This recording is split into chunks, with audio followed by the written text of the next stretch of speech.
دیکھیں وما ارسلنا، اور ہم نے نہیں بھیجا کسی رسول کو فی قریاتن، کسی بستی میں، کسی شہر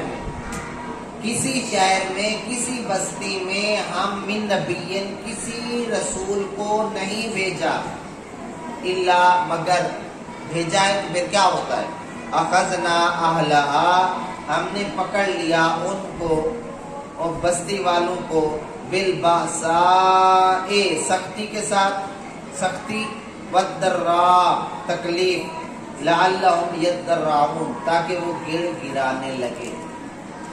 ثم بدلنا، پھر ہم نے بدل دیا، تبدیل کر دیا، مکان السیئات، برائی کی جگہ یا تنگ دستی کی جگہ، الحسنہ، اچھائی یا خوشحالی، حتی عفوا، یہاں تک کہ بہت زیادہ ان کے پاس چیزیں آ گئیں، یعنی مالدار ہو گئے یا خوشحال ہو گئے، وقالو، اور کہنے لگے، قد مسا، یقیناً پہنچی، پکڑ لیا ہمارے باپ دادا کو کبھی تکلیف اور کبھی راحت۔ آگے فرمایا فاخذناہم، بس ہم نے ان کو پکڑا، بغتتاً، اچانک، وہم لا یشعرون، اور انہیں شعور تک بھی نہیں رہا۔ اس آیت میں ایک قاعدہ کلیہ ہے جو ہم نے یاد رکھنا ہے، فارمولہ اللہ بتا رہا ہے۔ قاعدہ یہ ہے کہ ہم کسی بستی میں بھی نبی یا رسول بھیجتے ہیں، اس کا جو فائدہ یہ ہوتا ہے کہ اس کو لوگ مانیں اور ہدایت پر آ جائیں۔ اگر نہیں مانتے تو ہم اس بستی والوں کو تکلیف اور سختی میں مبتلا کر دیتے۔ کسی بستی میں کوئی نبی آیا ہے، اس نبی کے آنے کے بعد لوگوں نے کہا نہیں مانا، تو ہم بأساء والضراء، سختی اور تکلیفوں میں ہم مبتلا کر دیتے ہیں۔ بأساء کا معنی ہوتا ہے جسمانی تکلیف، والضراء کا معنی ہوتا ہے کہ اس کی روزی تنگ کر دی جاتی ہے، روزی۔ تو یہاں دو معنی لیے گئے ہیں، الباسا، جسمانی تکلیف، بدنی امراض میں مبتلا کر دیا جاتا ہے، بندہ بیمار رہنے لگ جاتا ہے، بازو کا مسئلہ ہو جاتا ہے، معدے کا مسئلہ ہو جاتا ہے، جگر کا مسئلہ ہو جاتا ہے، سر کا مسئلہ ہو جاتا ہے، دماغ کا مسئلہ ہو جاتا ہے۔ اس طرح کی تکلیفوں میں ہم مبتلا کر دیتے ہیں اگر وہ نبی کو تسلیم نہ کرے۔ دوسری تکلیف، ہم ان کو محتاج کر دیتے ہیں، فقر و فاقہ میں جب یہ کرتے ہیں، آزمائش دیتے ہیں، تو اللہ کہہ رہا ہے لعلہم یضرعون، تاکہ وہ گڑ گڑائیں، تاکہ نبی کے پاس آئیں اور پھر اس پر ایمان لے آئیں، نبی کا کہا مانیں۔ تو یہاں سے ایک بات کا پتہ یہ چلا، یہ جو تکلیفیں آتی ہیں، یہ جو مسائل آتے ہیں، یہ صرف اس لیے آتے ہیں مسلمانوں پر خاص کر، وہ اللہ کے قریب ہو جائیں، نبی کے قریب ہو جائیں۔ یہ امتحانات اس لیے آتے ہیں، ایسا ہرگز کوئی نہیں ہے کہ آپ یہ سمجھے کہ اللہ ہمیں تکلیف میں مبتلا کر کے نعوذ باللہ خوش ہو رہا ہے، ایسی بات نہیں ہے، بلکہ اس لیے یہ آتے ہیں کہ بندہ بالکل نبی کے قریب ہو جائے، اللہ کے قریب ہو جائے۔ یہاں دیکھیں اللہ یہی فرما رہا ہے کہ یہ باسا اور ذرا میں کیوں دیتا ہوں، تاکہ وہ گڑ گڑائیں، جھکے، میرا کہا مانے، نبی کے پاس آئیں، نبی پر ایمان لے آئیں۔ ایک تو ہے یہ بات۔ دوسری آیت میں دوسری بات، ثم بدلنا، پھر ہم نے تبدیل کر دیا، مکان السیئات الحسنۃ، برائی کی جگہ اچھائی، برائی کی جگہ اچھائی یا تکلیف کی جگہ صحت۔ اس کا تیسرا معنی یہ ہے کہ یا تنگ دستی کی جگہ خوشحالی۔ پیچھے ہم نے دو باتیں پڑھی ہیں نا، ان کو ہم تکلیف میں مبتلا کر دیتے ہیں، تو تکلیف والے کو صحت دے دے گا۔ پیچھے فرمایا کہ ہم فقر و فاقہ میں مبتلا کر دیتے ہیں، تو اس کا معنی یہ ہوگا کہ ہم خوشحال بنا دیتے ہیں ان کو۔ تو یہاں پر دو باتیں کہ جو بندے پہلے جس حال میں تھے، ہم اس حال سے اچھے حال میں لے آتے ہیں، یوں سمجھ اس قاعدے کو کہ پہلے جس عالم میں تھے اس عالم سے اچھے عالم میں لے آتے ہیں۔ بھئی اے اللہ تو یہاں پر لے آتے، پھر کیا ہوتا ہے، وہ پھر بہت زیادہ خوشحال ہو جاتے ہیں، بہت اچھے آگے چلے جاتے ہیں، بہت اچھا وہ کام کرتے ہیں۔ یعنی جب بہت زیادہ امیر ہو جاتے ہیں پھر کیا ہوتا ہے جی، پھر وہ یہ جملے کہتے ہیں کہ انہیں اللہ تعالیٰ نے فقر و فاقہ سے بھی آزمایا، خوشحالی سے بھی، تاکہ وہ اللہ تعالیٰ کے حضور توبہ کرے۔ یہ ساری باتیں کرتے ہیں۔ وہ یہ کہتے ہیں ہمارے آباء و اجداد بھی ایسے امیر ہوتے تھے، تو پھر اچانک وہ خوشحالی ختم ہو جاتی ہے، اللہ کا عذاب آ جاتا ہے، کہیں پر کوئی وبا آ جاتی ہے، کہیں پر کوئی بیماری آ جاتی ہے، کہیں پر کیڑے آ جاتے ہیں، فصلوں کو کھا جاتے ہیں، کہیں ٹڈی دل آ جاتی ہے، وہ کھا جاتی ہے، کبھی وہ کماند ہوتے ہیں تو خشک ہونے لگ جاتے ہیں، کبھی کوئی چیز ہوتی ہے تو وہ خشک ہونے لگ جاتی ہے، خود بخود بیماریاں، وہ ساری خوشحالی ختم ہو جاتی ہے۔ یہاں پر جو قابل توجہ بات ہے وہ یہ ہے کہ انسان اگر نہیں مان رہا، روزانہ کرتوت کرتا ہے، روزانہ گناہ کے کام کرتا ہے، اس کے باوجود وہ خوشحال ہوتا جا رہا ہے، یہ اللہ کی ایک حکمت ہے جو اللہ تبارک و تعالیٰ تمہیں امتحان میں ڈال رہا ہے۔ امتحان میں دو چیزیں، دو طرح سے آزمایا جاتا ہے، یا دے کر آزمایا جاتا ہے یا لے کر آزمایا جاتا ہے۔ آپ کو یا بیماریاں آ لیں گی، آپ کو غریبی آ لے گی، محتاجی پکڑ لے گی، اس طرح یہ آپ کی آزمائش ہے۔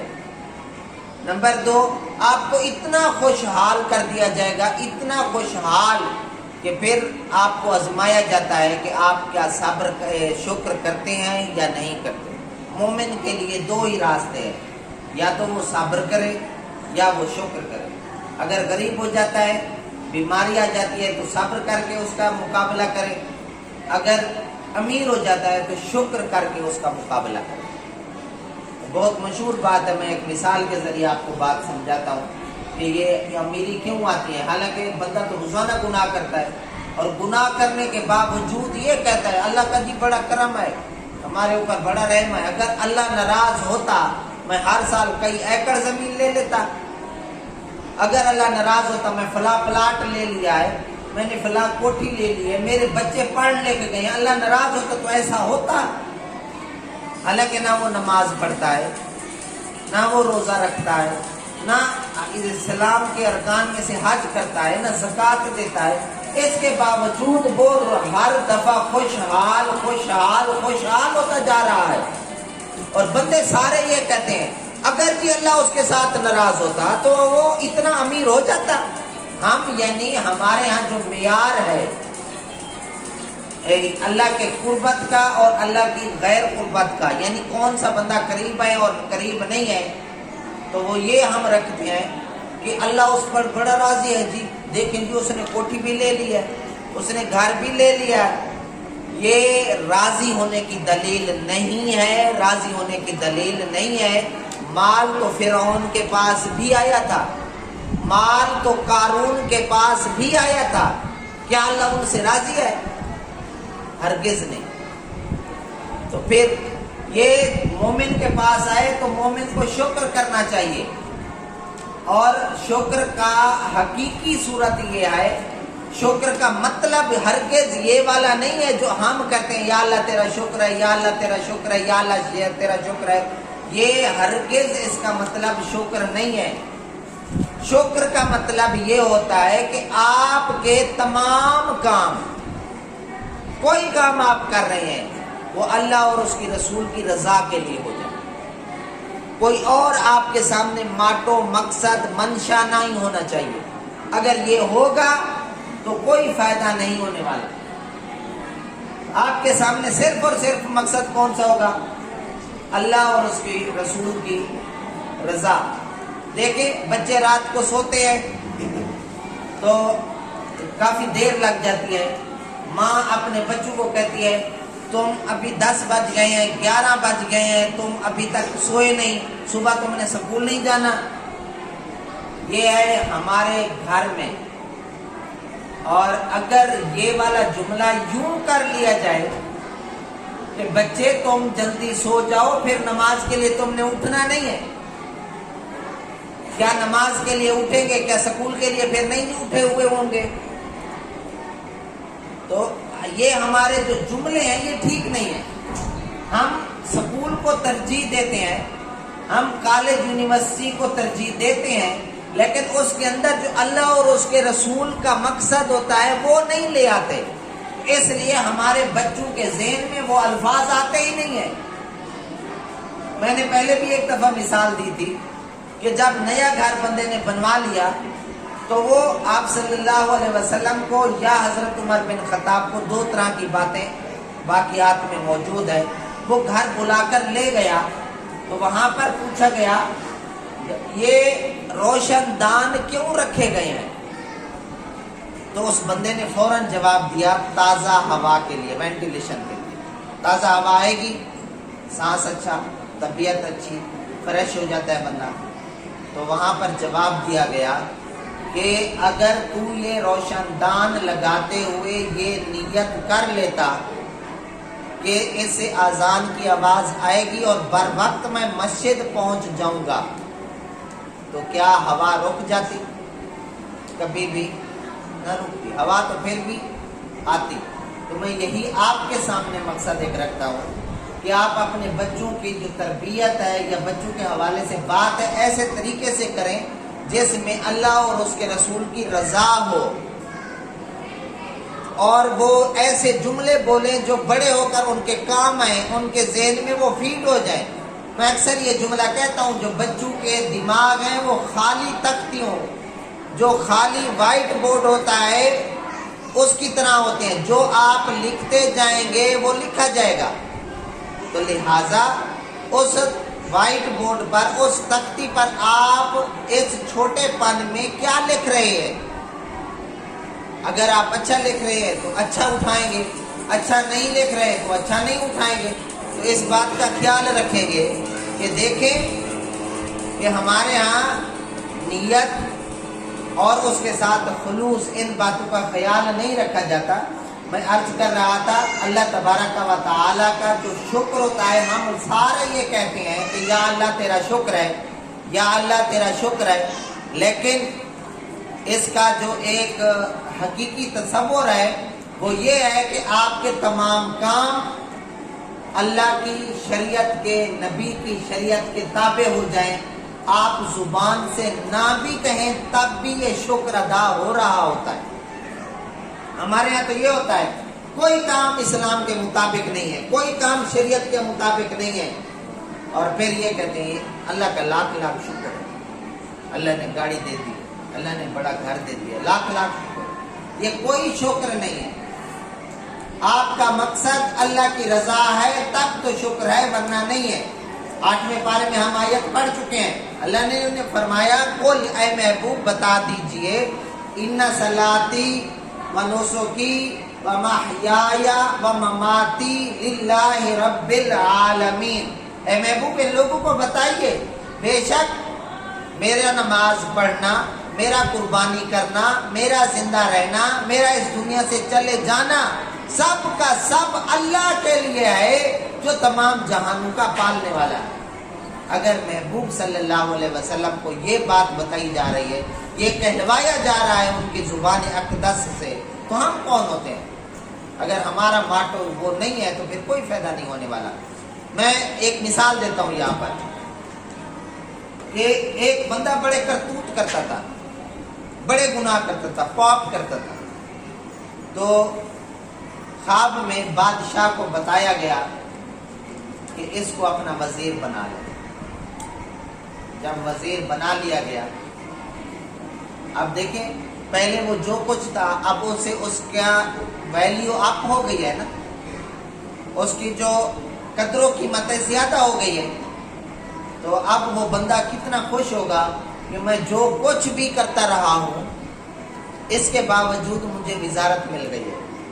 بندہ خوش ہے، ایسے ہی ہم خوش ہوتے ہیں، میں کچھ کرتا رہا ہوں، کچھ کر رہا ہوں، دیکھیں فلاں ڈگری مل گئی ہے، فلاں چیز بھی مل گئی ہے، فلاں بھی مل گئی، اب اوپر ہوتا جا رہا ہوں۔ لیکن ایک نیک انسان وہاں پر موجود تھا، اس نیک انسان نے خواب میں دیکھا اور پوچھا اللہ تبارک و تعالی سے کہ اے اللہ تبارک و تعالی کہ اس کو اتنے عہدے دے دیے ہیں، حالانکہ اتنا گناہگار تھا، اتنا گناہگار تھا، اس کے باوجود اس کو اتنے عظیم عہدے دے دیے ہیں، آخر وجہ کیا ہے؟ ہمیں سمجھ، ہماری سمجھ سے کم از کم یہ بالا تر ہے جیسے ہم کہتے ہیں۔ تو وہاں سے جواب ملا میں نے وزیر اس لیے بنایا ہے اس کو یا بنوایا ہے کہ اس کو توبہ کی توفیق نہ ملے۔ جب بندہ امیر ہو جاتا ہے نا اور پھر گناہ کرتے کرتے پھر بھی امیر ہو جاتا ہے تو وہ یہ سوچتا ہے اگر اللہ ناراض ہوتا تو مجھے یہ دیتا، تو لہٰذا وہ توبہ کے بارے میں نہیں سوچتا، اور میں اس کو سزا دینا چاہتا ہوں اور یہ اسی پر وہ مرے۔ تو لہٰذا سمجھیے بات کو، ہم لوگ غلط طور طریقے کو لے رہے ہیں۔ اور یہاں پر یہ بات بھی بتا دوں کہ خوشحالی آ جاتی ہے، خوشحالی کب آئے گی؟ آپ کے دامن میں خوشحالی کب آ سکتی ہے؟ خوشحالی آپ کے دامن میں آئے گی اس وقت جب ہم کریں گے ایسی بات جس کے اوپر قرآن اور حدیث پر عمل ہوگا، تب آئے گی، ورنہ وہ حقیقی خوشحالی ہوتی ہے۔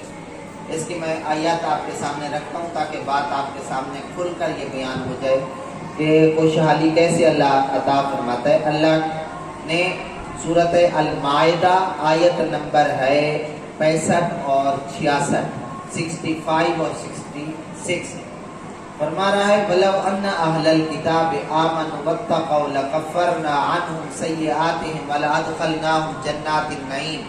اگر یہ اہل کتاب ایمان لے آئے اور تقوی اختیار کر لے، ایمان بھی لے آئے اور تقوی بھی اختیار کرے، لَكَفَّرْنَا عَنْهُمْ سَيِّئَاتِهِمْ، یقیناً ہم مٹا دیں گے ان سے ان کے سارے گناہ، وَلَأَدْخَلْنَاهُمْ جَنَّاتِ النَّعِيمِ، اور ہم ان لوگوں کو داخل کریں گے جنات النعیم میں، نعمتوں والے باغات میں۔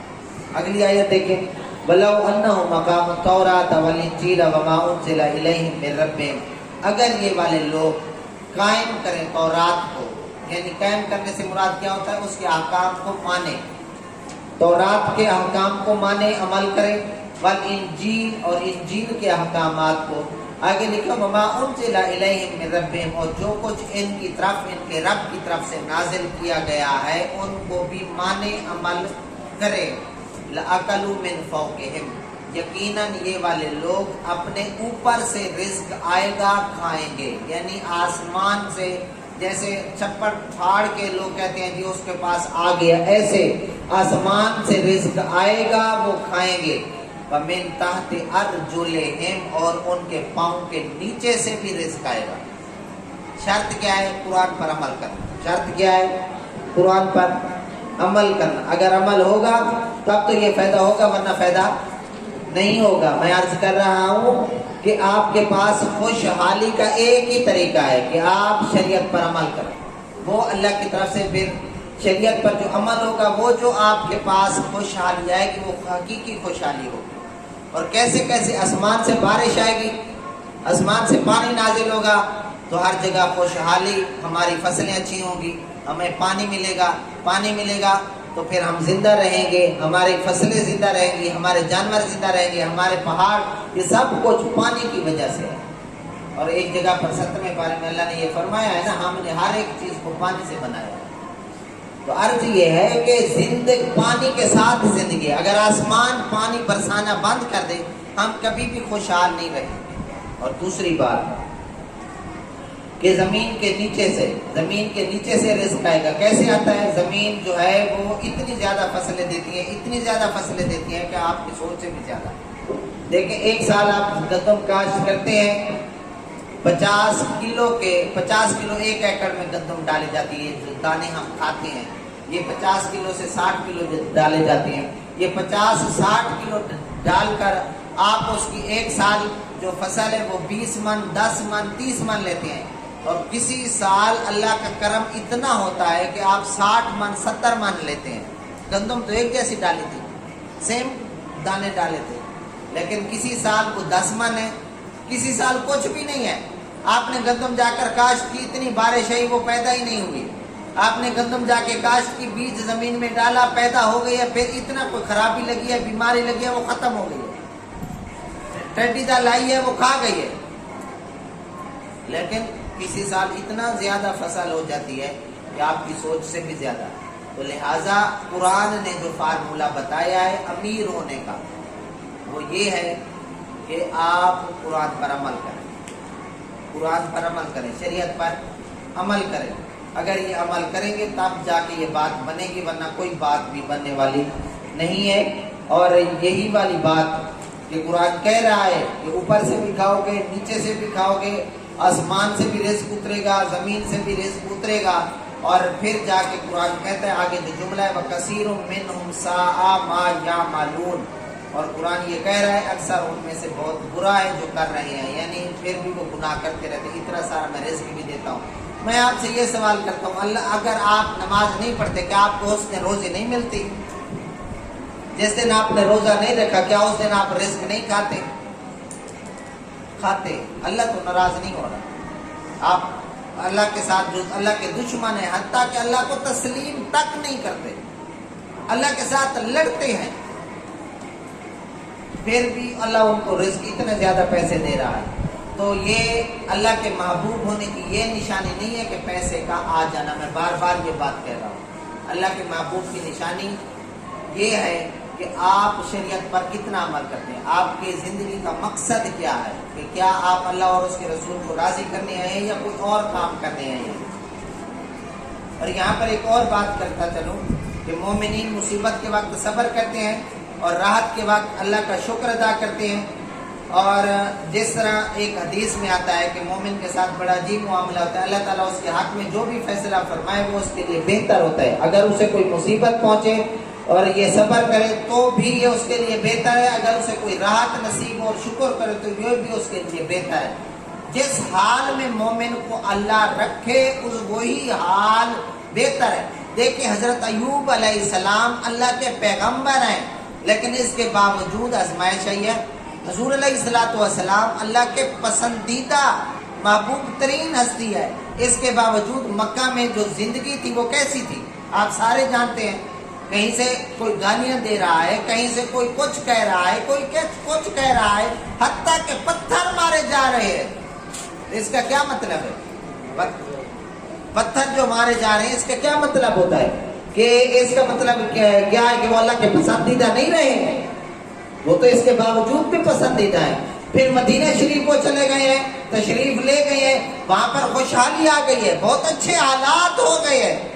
دیکھیں ایک وقت تھا کہ کوئی ماننے والا نہیں تھا، ایک وقت تھا 1,24,000 بیک وقت ماننے والے موجود ہیں. تو یہ دیکھیں تو مومن کی دونوں زندگیاں اس کے لیے اچھی ہیں. اگر اس کو آزمایا جائے تو وہ صبر کرے گا، تو صبر کے ساتھ اللہ فرماتا ہے ان اللہ مع الصابرین، صبر کرنے والوں کے ساتھ اللہ کی مدد ہے. اور دوسری جگہ پر فرمایا کہ وَلَمَنْ صَبَرَ وَغَفَرَ، جس بندے نے صبر کیا اور بخش دیا، ان ذالک لمن عزم الامور، یہ ہمت کے عظیم کاموں میں سے ایک کام ہے. لہذا صبر جو ہے بہت اچھی چیز ہے، مومن کو صبر کا پھل ملتا ہے. اور اس کے سامنے پھر امیر ہو جاتا ہے مومن تو وہ شکر ادا کرتا ہے. اور شکر کے بارے میں فرمایا لَإِن شَكَرْتُمْ لَأَزِيدَنَّكُمْ، اگر تم شکر ادا کرو گے تو میں زیادہ سے زیادہ، میں کئی دفعہ یہ جملہ رپیٹ کر چکا ہوں، لَأَزِيدَنَّ، یہ نون تاکید ثقیلہ لگا ہوا ہے، اس کے اوپر لام تاکید کا لگا ہوا ہے. نون ثقیلہ جو ہے وہ 2 تاکیدوں کے برابر ہوتا ہے. قرآن نے 3 تاکید لگا کر یہ کہا میں ضرور بضرور یقیناً میں زیادہ دوں گا. صبر کرنا سیکھیے، شکر کرنا سیکھیے. تو یہ اگر 2 چیزیں مومن کو حاصل ہے، مومن کا بہت بڑا ہتھیار ہے.